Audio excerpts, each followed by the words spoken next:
It's Conduit News Radio with Paul Harrell. I want to welcome to the program for the first time. We got Mr. Daniel Turner is with us. Daniel's the president of Power the Future. It's a conservative energy group that addresses climate change from the perspective of the American worker. Daniel, welcome to the program, sir. Paul, thank you so much for having me on, and I love the Johnny Cash Christmas. So thank you for that. Yeah, absolutely. And he's got a ton of those. Johnny Cash and Arkansas tradition. We're an Arkansas show, and he's just the voice. When he does those voiceovers, I mean, it just sounds like home. Daniel, what made you want to start this group, Power the Future? I started this group about a year ago with the sole purpose of calling out the radical environmental green movement.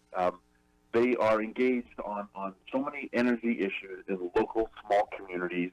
And when they, quote-unquote, win, when they are successful, what happens? They close down a coal mine, they take away land rights, so people who work in oil and gas suddenly lose their job. And these crazy environmentalists in places like New York or San Francisco celebrate and say, we did something for, quote-unquote, the earth.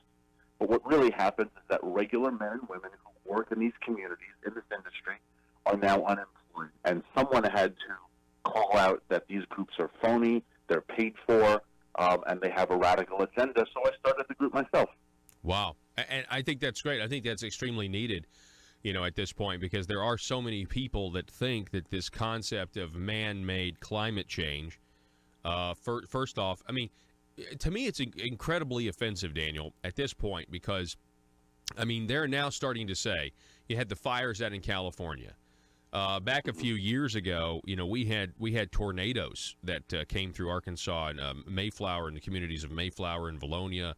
And about that time, the Obama administration put out a report that said that we're going to see more and more tornadoes and big weather events because of man-made climate change. Jerry Brown with the wildfires saying, look, these wildfires are because of climate change, and what they mean by that is man-made climate change. And I find that so offensive because what they are promising is essentially that if you will go our route, if you will allow us to control society based on this idea of man-made climate change, that your home wouldn't have burned down, that your home wouldn't have been blown away, and that's preposterous. Drive less and your home might not have burned down. That's crazy to me.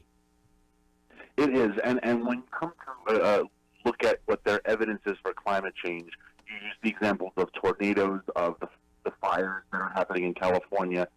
You have to ask, so if California is experiencing these fires because of climate change, how come Oregon isn't? How come Washington isn't? How come Northwest Nevada isn't?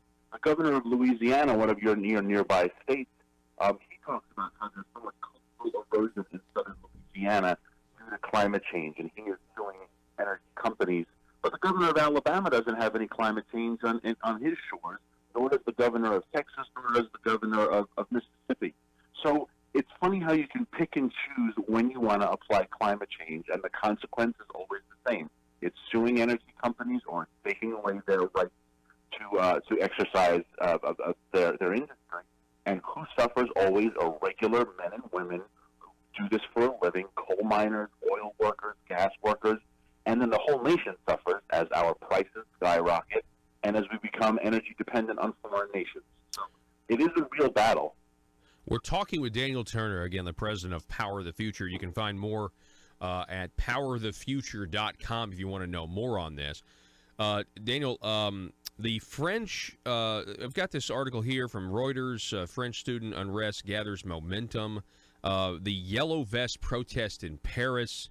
I mean, they so far they've been successful in terms of, I mean, I know they've been, destroying property and people have gotten hurt and it's turned violent. But I just kind of feel like that's par for the course with France. We know what their revolutions look like historically, but they were successful in getting Macron to cave. And he's saying I'm backing off the climate change gas tax, but then his approval rating has sunk even more, going from 22% down to 18%. What is your reaction to what's going on, and President Trump tying this to the Paris Climate Accords? What's your reaction to all this? Exactly. If these folks in Paris were protesting for any other issue, it would have been wall-to-wall coverage by the mainstream media, and your anchormen would have been there on the streets with their camera crews doing live coverage. But because they were protesting a climate change tax, the media basically hushed up the story. Emmanuel Macron was raising taxes to the point that a gallon of gas in France would have cost over $7. And the reason why is he said we need to punish people for using fossil fuels to address climate change. And the regular folks of France who cannot afford this tax took to the streets in protest. And yeah, after a week of violent protests, 4 people died. I mean, it was a tragedy what happened, the amount of damage and death. But the president of France had to back down and say, all right, we're not going to put this forward.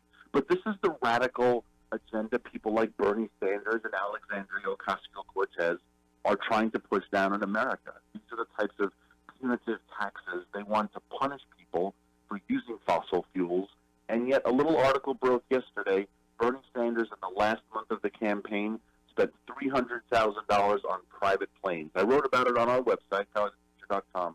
So he took private planes at the cost of $300,000 to go around the nation and tell us to not use fossil fuels. So the high priests of the climate change religion are all a bunch of phonies and frauds. It's a made-up hoax. It's used to drive a radical agenda, and that's why my organization tries to stop it. You mentioned that it's a religion, and I agree. I think it is. I think there are people that do hold to this concept. I've called it Gaia worship before, but I mean, yeah. I think a lot of that on the progressive left, it is a religious dogma to the point where if you disagree with them, you're a heretic, and they approach every argument on the basis that they're already a better person than you are. Exactly, and that's why they have to use the language of religion. So you have to believe in climate change. They ask you to believe in science. If you don't, you are called a denier. There is nothing more unscientific than saying you have to believe in science, right? The idea of consensus is not a scientific notion. So they have to use language of faith and religion to push this. The last climate report that came out that people said was damning to the administration, the White House released it after Thanksgiving. They were required by law to release this report. They are required annually to release this report. But when they put these reports out, climate change activists, they always do things like play with the data. So, for example, they used hurricanes since the 1970s and said, look at this chart. Since the 70s, the number of hurricanes have increased. If you extended that chart 150 years, and we have the data for 150 years, you'll notice the chart is absolutely unchanged. Everything is normal. They're not stronger. They're not more frequent. So why did they use data from just 1970? They manipulated it to scare people into thinking we have more dangerous hurricanes than we ever did. Same as you mentioned, Paul, with tornadoes. They pick and choose what data they want to use to push this religion, and they have to be called out for it. You know, even if they were right, we're talking with Daniel Turner, president of Power of the Future. Even if they were right, Daniel, and we have caused this, and we've caused the weather, I don't understand how, if we were to stop doing the things that are causing people's homes to be blown away and burned down and causing the hurricane, how in the world, as complex as the weather patterns are, as complex as the world is, how in the world would we ever be able to tweak this or tweak that and make and control the weather? Essentially, what we're talking about is controlling the weather. It's not a thermostat. We can't just go to the wall, and say, oh, okay, we're going to, no more weather, no more violent weather events. I mean, what they're promising is impossible.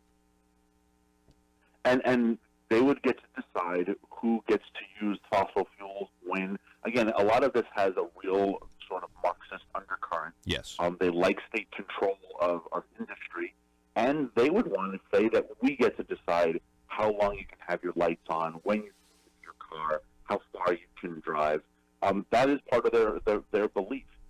The largest polluters in terms of CO2 emission right now are in Asia. It is China, it is India, it's Indonesia. Americans' CO2 emissions are actually down 2%. So if these radical green groups really want to talk about pollution or carbon output, they should be setting up shop in China and India. Why don't they? Why doesn't Greenpeace and the Sierra Club pick up their headquarters and move to India and China. They know that they're not going to have the quality of life, the freedoms that they have here in the States, so they push an agenda to punish Americans when we are not a country that pollutes. There is a very strange un-American belief about the radical green groups. They want to believe the worst of us. They want to believe that we pollute, that we're dirty, that we don't care about the environment. And if you spend time in rural America like I do, and I'm sure you do, no one loves the earth more than the men and women who own that earth. They don't poison their water. They don't pollute their air. They care deeply about the earth. And this idea that we cannot have a clean environment and a robust economy, that's a false narrative. And we have to stop having people believe it's either or. Lastly, the president, like he always tends to do, he speaks the obvious plain truth. And it's almost like President Trump is aware that the American public can have like a bad long-term memory. And, when he pulled out of the Paris Climate Accord, that was a long time ago. And so back to France, he's looking at what's happening in France, and he's basically saying, oh, yeah, the French people agree with me. I was right to pull out of that Paris Climate Accord because of, because America was getting a raw deal. France is getting a raw deal. And he states the obvious, and what happens? I mean, the media absolutely lose their minds, and they start writing articles about how, he's trying to pump himself up and all this other stuff. But what he's actually doing is reminding the public and connecting two very important issues that do have a lot to do with one another. Absolutely. The people in Paris were chanting, we want Trump. We want Trump. You don't think MSNBC was going to put that on live coverage, do you? But you're absolutely right. This is what happens when you buy into these globalist treaties like the Paris Climate Accord. And he was right to pull America out. We're not going to let some world body dictate our economy and our economic future. And you have to feel bad for the people of France. Gas and oil is already very expensive there. Energy as a whole is very expensive in Europe because they are not producers, right? They have to import almost everything. A lot of it, unfortunately, they import from Russia, but they are importing from the United States and Canada. They used to import from Iran until the president, with his stronger sanctions, stopped them from doing that. But life is expensive in Europe. Energy is expensive in Europe. And then to add on top of that these additional burdens in the name of climate change, it makes you scratch your head and wonder, why does the president of France dislike the French people so very much? And I'm glad we have a president who tries to make the life better for your average American. You mentioned globalism. I was talking about this in the first hour. I think the French people, I think it is more than just the gas tax. I think it's generally the globalist policies that are selling France out. I think that's why people in Wisconsin and in Pennsylvania voted for President Trump as well. I think it's interesting that we're two different countries, two different areas of the globe, but we are kind of having the same problems. And I think that means that the globalist policies have somewhat been successful, right? America is worried about our immigration policy, worried about our borders. That's very much the case in Europe and in France and in the UK.